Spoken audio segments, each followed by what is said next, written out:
کتنے عالم بنائے ہیں. سرکار خواجہ غریب نواز رضی اللہ تعالیٰ عنہ کا واقعہ سنتے رہتے ہیں نا.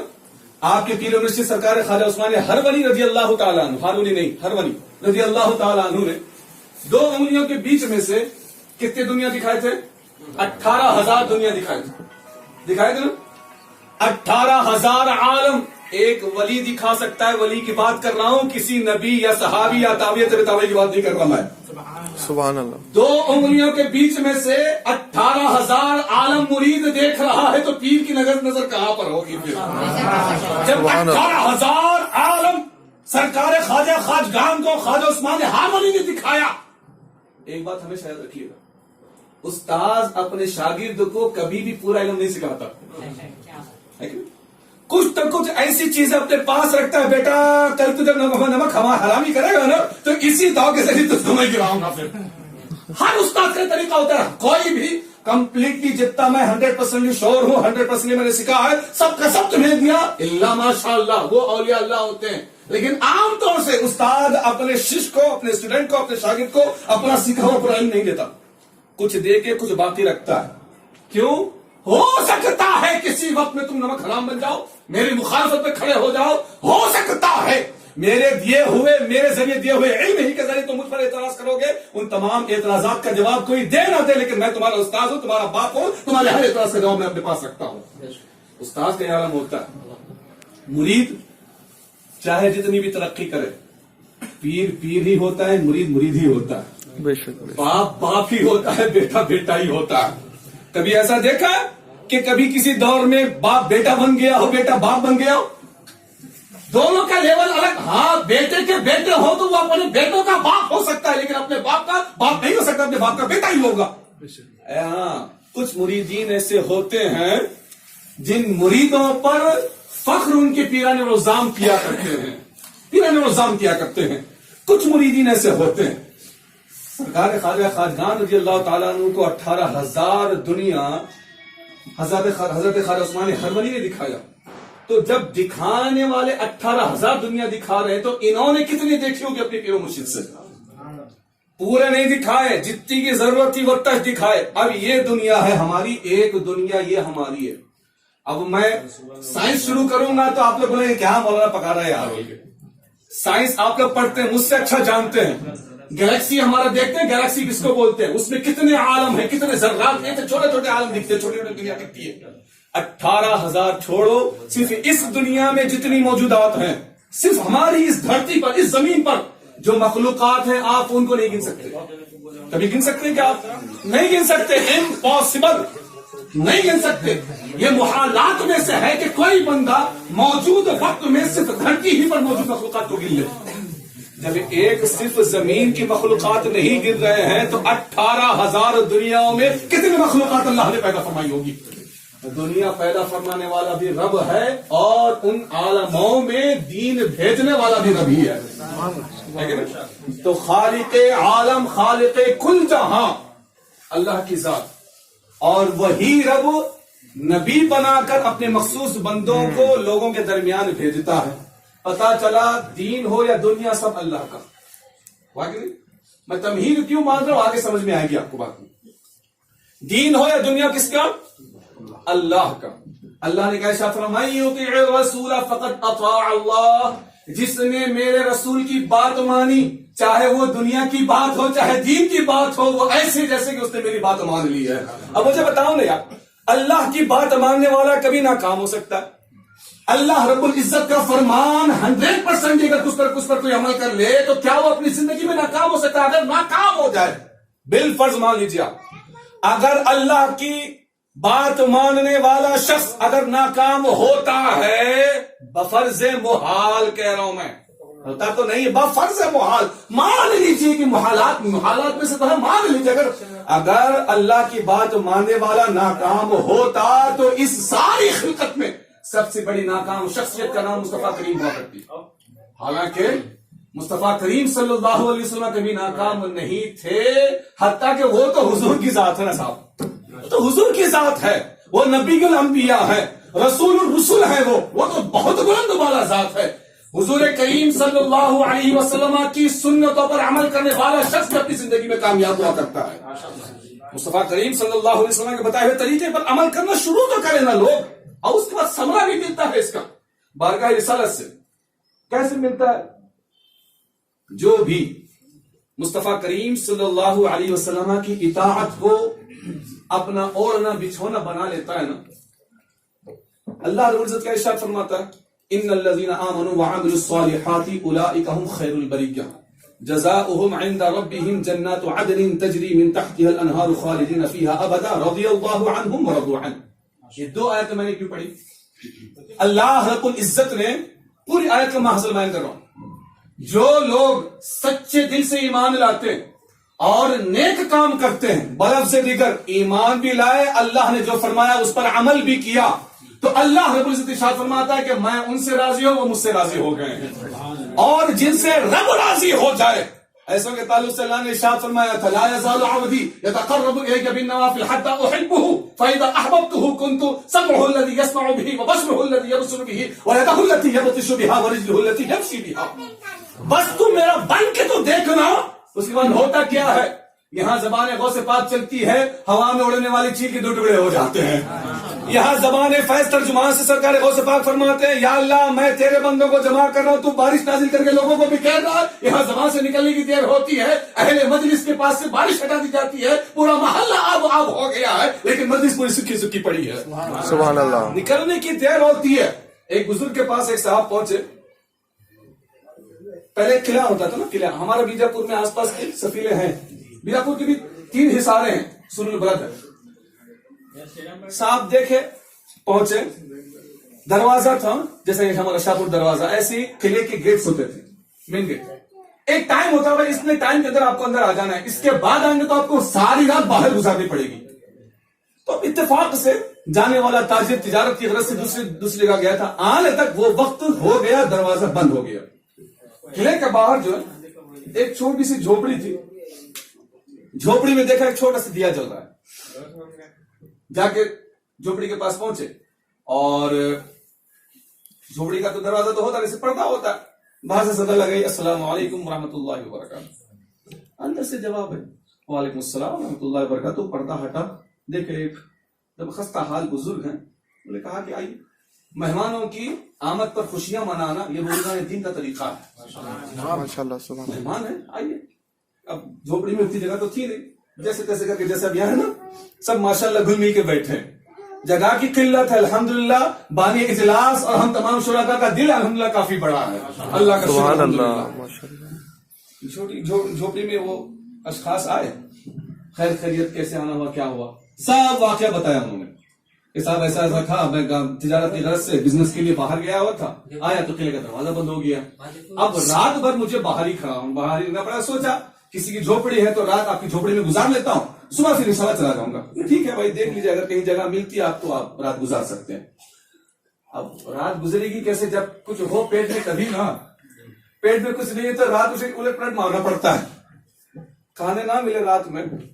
اب جو آیا تھا بندہ وہ بھی عقیدت مند اولیاء کرام تھا، اس کو معلوم تھا جس کے پاس آیا ہوں میں کوئی معمولی شخص نہیں ہے، رات کے اندھیرے میں معمولی سا دیا جلا کے جو اللہ رب العزت کا کلام پڑھے وہ ہم جیسا چھپڑ گنجو نہیں، وہ اللہ کا ولی ہی ہو سکتا ہے۔ رات کے اندھیرے میں ہم سے یار عشاء کی نماز نہیں پڑھی جاتی ہے، رات کے اندھیرے میں جو عشاء کی نماز کے ساتھ نوافل میں اپنی رات گزارے اور اللہ کا کلام پڑھتے ہوئے رہے ساری رات، تو وہ اللہ کا ولی ہی ہو سکتا ہے۔ تو انہوں نے کہا بھائی کہ حضرت ایک عرض کرنا تھا نا، بولو۔ حضرت رات بہت ہو گئی ہے، کھانے کے لیے کچھ بھی نہیں، اگر کھانے کا انتظام ہوتا تو بڑی کرم نوازی ہوتی۔ اب یہ بزرگ بیچارے سوچے کہ یار مہمان تو بن کے آ گئے لیکن کھانے کا انتظام کہاں سے ہوگا، تو بولے کہ اب وہ جو سامنے والا مہمان تھا اس نے کہا حضرت بڑے جن سے دل چاہ رہا تھا سرید کھاؤں، سرید عرب شریف میں ایک مخصوص غذا ہوتی ہے سرید، جس کو آج کے دور میں تو یہاں نہیں بنتا، ہاں پرانے گھروں میں ہوتا تھا پہلے ایسے، گوشت کا شیروا بناتے تھے، شوربا، اور اس میں سکے روٹیاں ڈال کو بھگا کو کھاتے تھے پہلے۔ اب اتنا کیا بھائی، اب تو پیزا برگر والا زمانہ ہے صاحب، ہاں اب کون پڑتا ہے وہ سب، کون دیکھتا ہے، ہاں چکن 65 مٹن 65 وہ سب چل رہا ہے۔ پہلے کے لوگ ایسے کھاتے تھے کہ روٹی چور کے اس کو جو ہے گوشت کا شوربا اس پہ ڈالتے، اس پہ گھی یا مسکا جو بھی ہوتا ہے ڈال کے اس کو کھاتے تھے۔ اور وہ عرب کا بنانے کا انداز جو تھا وہ سب سے نرالا ہوتا تھا. بزرگ نے وہ مہمان نے کیا فرمائش کی؟ حضرت بہت دنوں سے من کر رہا تھا سرید کھانا ہے. آج حضرت بہت مجھ کو خواہش ہو رہی سرید کھانے کا، کہیں سے انتظام ہو جائے.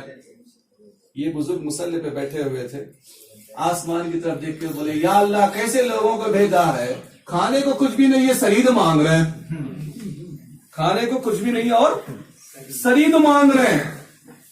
پردے کے پیچھے سے آواز آئی حضرت السلام علیکم، سرید لے کے آیا ہوں آپ کی بارگاہ میں. سبحان اللہ. اللہ نے کیا فرمایا؟ فَإِذَا أَحْبَبْتُ كُنْتُ سَمْعُهُ الَّذِي يَسْمَعُ بِهِ وَبَصَرُهُ الَّذِي يَبْصُرُ بِهِ وَيَدَهُ الَّتِي يَبْطِشُ بِهَا. جو میرا بن جائے زبان سے نکلنے کی دیر ہوتی ہے فوراً اس کا مانگا ہو اسے دے دیا جاتا ہے. سبحان اللہ. کیا کہا؟ حضرت السلام علیکم، سرید لے کے آیا ہوں. سرید بھی آ گیا. اب وہ جو مہمان تھا، مہمان نے دل میں سوچا سرید آ سکتا ہے تو سرید کے ساتھ کھانے والا گھی بھی ضرور آئے گا. سرید کے ساتھ جو گھی کھایا جاتا ہے وہ بھی ضرور آئے گا.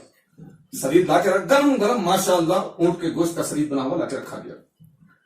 اب بزرگ جو تھے بولے بھائی مجھ کو حاجت نہیں ہے، آپ مہمان ہیں، تھک جائیں گے، آپ کھا لیجیے. حضرت خالی سرید گھی کا انتظام ہوتا نا تو مزہ آ جاتا. پھر منہ اٹھا کے بولے یا اللہ سرید دیا تیرا شکر ہے، اب اس کو جو ہے گھی بھی چاہیے. پیچھے سے پھر سے آواز آئی حضرت ساتھ میں گھی بھی لے کے آیا ہوں. پردے کے پیچھے سے پھر سے آواز آئی حضرت سرید بھیجا ہے میرے مالک نے، ساتھ ہی ساتھ گھی بھیجا تھا، چھوڑ کے آیا تھا، اب گھی بھی لا کے آیا ہوں. یہ لیجیے سرید بھی کھائیے اور گھی بھی کھائیے ساتھ میں. ماشاءاللہ. اللہ والے ہوتے ہیں، بولنے کی دیر ہوتی ہے وہاں پر فوراً قبول ہو جایا کرتا ہے. یہ کب ہوتا ہے؟ من یطیع الرسول فقد اطاع اللہ. جو بندہ مصطفیٰ کریم کا حقیقی معنوں میں ہو جائے. جاتے جاتے ایک چھوٹا سا واقعہ سنائے خطاب کروں کر رہا ہوں. درود پاک پڑھنے اللہم صلی علی سیدنا شفیعنا حبیبنا مولانا محمد بارک وسلم صلی علیہ وسلم. السلام علیکم یا رسول اللہ صلی اللہ تعالی علیہ وسلم. آج کے دور میں عشق مصطفیٰ ہمارے اندر تو ہے، لیکن اسوہ مصطفیٰ اپنانے کے سلسلے میں تھوڑا سا ہم تساہلی برتتے ہیں. اللہ کے جو مقرب بندے ہوتے تھے وہ حقیقی معنوں میں مصطفیٰ کریم سے محبت بھی کرتے تھے اور اپنی زندگانیوں میں اسوہ مصطفیٰ کو مکمل طریقے سے جگہ بھی دیا کرتے تھے. اس کا نتیجہ کیا ہوتا تھا جانتے ہو؟ اسوہ مصطفیٰ طریقے مصطفیٰ کو اختیار کرنے کے بدلے میں انعامات دربار مصطفیٰ سے انہیں پوچھا کرتے تھے.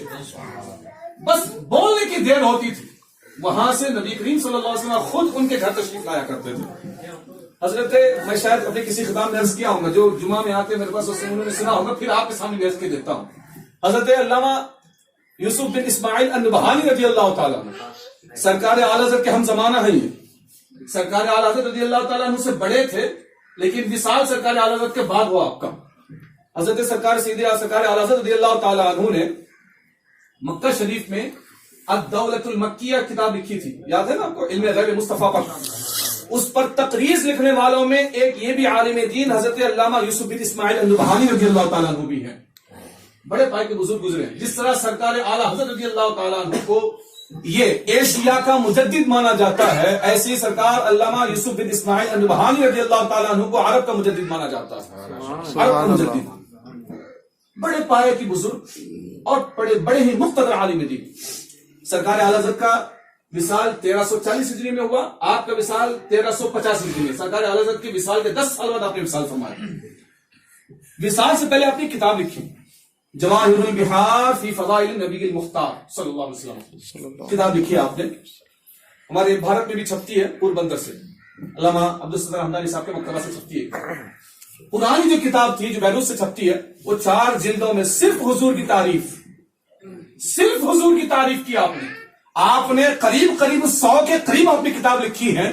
اس میں عام طور سے آپ کا موضوع یا تو محبت مصطفیٰ، عشق مصطفیٰ، یا تو ذات مصطفیٰ یہی ہوا کرتا تھا. عام طور سے اپنا سارا وقت، ساری زندگی آپ نے حب مصطفیٰ میں گزار دیا. آپ نے وہ ہوا کیا، پھر نتیجہ بھی کتنا شاندار ملا.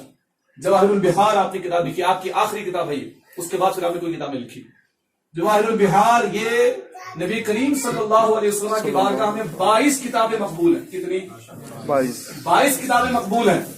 کئی کتابیں جس میں سے شفا شریف ہے، ایسی سر علامہ سعدی رضی اللہ تعالیٰ عنہ کی کہتے گلستہ اور گوستہ بھی ہے. سبع سنابل شریف حضرت امیر عبدالواحد بلگرامی رضی اللہ تعالیٰ عنہ کے ایسے ہی جواہر البحار بھی نبی کریم صلی اللہ علیہ وسلم کی بارگاہ میں مقبول کتاب ہے. کتاب تو لکھ دیا آپ نے نبی کریم صلی اللہ علیہ وسلم کی تعریف توصیف میں. لکھنے کے کچھ عرصہ کے بعد خواب میں، شاید میں نے کبھی اس سے پہلے کہا ہے آپ حضرات سے، نبی کریم صلی اللہ علیہ وسلم سے جتنی ان کو محبت تھی نا، اس سے کہیں زیادہ محبت حضور ان سے فرمایا کرتے تھے. سبحان اللہ. آج تو ہم یار ترسے نا کہ ساری زندگی میں کبھی جمال مصطفیٰ دیکھنے مل جائے تو یار ساری زندگی کی معراج ہو جائے. ہر کوئی ترستا ہے، ہر کوئی چاہتا ہے کہ یار وہ جمال خداوند قدوس جو مصطفیٰ کی شکل میں آیا تھا اس دھرتی پر، کبھی تو خواب ہی میں صحیح کبھی نہ کبھی دیکھا ہے نا. لیکن حضرت علامہ یوسف بن اسماعیل النبہانی رضی اللہ تعالیٰ عنہ کی اہلیہ صرف شریک حیات ہونے کے صدقے، علامہ یوسف بن اسماعیل النبہانی کے صدقے میں اللہ کے رسول صلی اللہ علیہ وسلم نے ان کی بیوی یعنی امام نبہانی کی بیوی کے خواب میں 84 مرتبہ تشریف لائے تھے. کتنے؟ 84 مرتبہ، 84 ٹائم 84 مرتبہ آپ نے اپنا دیدار کرا تھا ان کی بیوی کو. بیوی 84 مرتبہ دیکھی تو شوہر نامدار نے کتنا دیکھا ہوگا. ماشاءاللہ. اللہ اکبر. کچھ عرصہ جب یہ کتاب آپ نے لکھی جواہر البحار، کچھ عرصہ گزرا، خواب میں دیدار مصطفیٰ ہوا. سبحان اللہ. نبی کریم صلی اللہ علیہ وسلم کے دستے رحمت میں وہی کتاب جواہر البحار موجود تھی. نبی کریم صلی اللہ علیہ وسلم نے وہ کتابیں ہاتھ میں رکھی اور فرمایا یوسف یہ جو تم نے میرے فضائل و مناقب میں کتاب لکھی ہے نا، میں اس کو قبول کرتا ہوں. سبحان اللہ. میں اسے قبول کرتا ہوں اور تم بولو تم کو کیا چاہیے. ہم اور آپ ہوں کیا مانگیں گے میں بولوں گا نہیں. ہم تو بس یہ کہ حضرت لکھ پتی بن جاؤ، کروڑ پتی بناؤ، ارب پتی بن جاؤ، میرے اتنے بنگلے رہے، وہ نہیں. اللہ والے وہ مانگتے جو سب سے نرالا ہوتا ہے، سب سے الگ تھلگ سے مانگتے ہیں. حضور کریم صلی اللہ علیہ وسلم نے فرمایا کہ یہ تم نے جو کتاب لکھی ہے نا، میں اس کو قبول کرتا ہوں، میں نے اس کو پسند کیا. اب تم مانگو تمہیں کیا چاہیے. خواب دیکھ رہے ہیں حضرت علامہ یوسف بن اسماعیل النبہانی رضی اللہ تعالیٰ عنہ. عرض کیا حضور ابھی تک صرف دیدار کیا ہے، آج خواہش یہ کہ آپ سے گلے ملنا چاہتا ہوں. سبحان اللہ. کچھ نہیں چاہیے مجھے، صرف ایک چیز چاہیے. کیا؟ بدن مصطفیٰ سے اپنے اس آلودہ جسم کو میں مس کرنا چاہتا ہوں، گلے ملنا چاہتا ہوں. حضور کریم صلی اللہ علیہ وسلم نے جو ہے ارشاد فرمایا ٹھیک ہے آؤ، گلے مل جاتے ہیں. حضور کریم صلی اللہ علیہ وسلم نے انہیں اپنے سینے سے لگایا.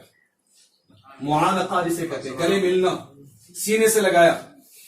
جب سینے سے لگایا امام یوسف بن اسماعیل النبہانی نے عرض کیا حضور اب سینے سے لگا ہی لیے ہیں تو اب جدائی برداشت نہیں ہوتی. حضور ہمیشہ بھی اپنے پاس بلا رہے ہیں، اب جدائی برداشت نہیں ہوتی. اللہ کرے ہر سنی سے لقدہ کو اللہ ایسی موت نصیب فرمائے. حضور اب جدائی برداشت نہیں ہوتی ہے. سینے مصطفیٰ سے خواب میں لگے ہیں، حقیقت میں دیکھے تو یہاں پر وصال ہو گیا تھا.